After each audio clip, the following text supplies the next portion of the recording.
And welcome to the video lecture on transforming regular entities into relations. So again, chapter 4, the goal of chapter 4 is to start moving from the ER diagrams into the logical model. And the first step in doing that is transforming our entities into what are known as relations, which are eventually, when we talk about the physical model, which will be tables. So mapping regular entities, we want to make sure that they all have simple attributes. So if you have simple attributes, they map directly into the relation. So they become fields or attributes in the relation.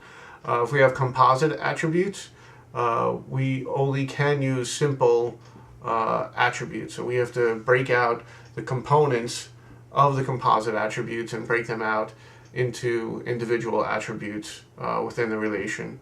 And if we have multi-valued attributes, typically that's going to become a separate relation with a foreign key taken from the superior entity. So that's going to become something like a supertype subtype, but not necessarily the same thing. Typically it just becomes another relation or another entity. And this typically happens only when we haven't identified something like that in the entity relationship diagramming. But typically that happens when we move into relations. So the next step, let's take a look at the example. So here we've got a regular entity, right? We've got our customer entity from our ER diagram or our EER diagram.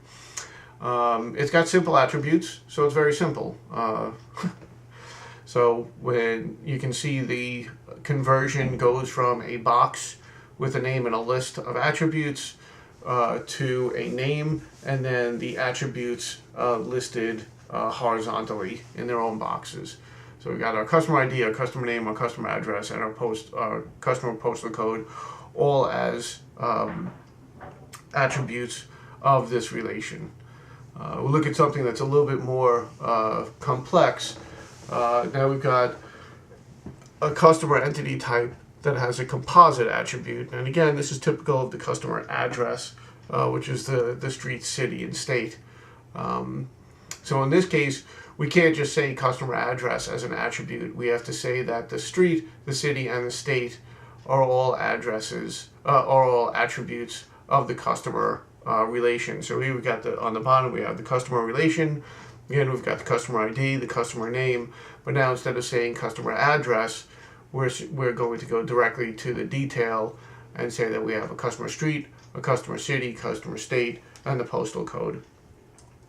Another example is, say we've got employee, right? And this has a multi-valued attribute called skill. So employees can have many skills. So in this case, we've got to separate out that skill.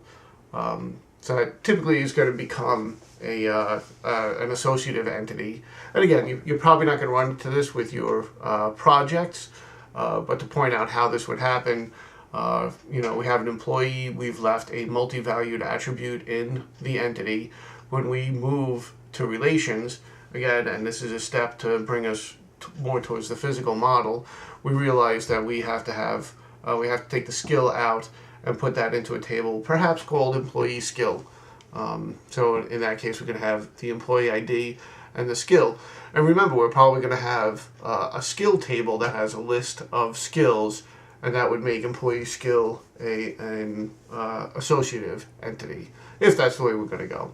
And that concludes the video lecture on transforming regular entities into relations.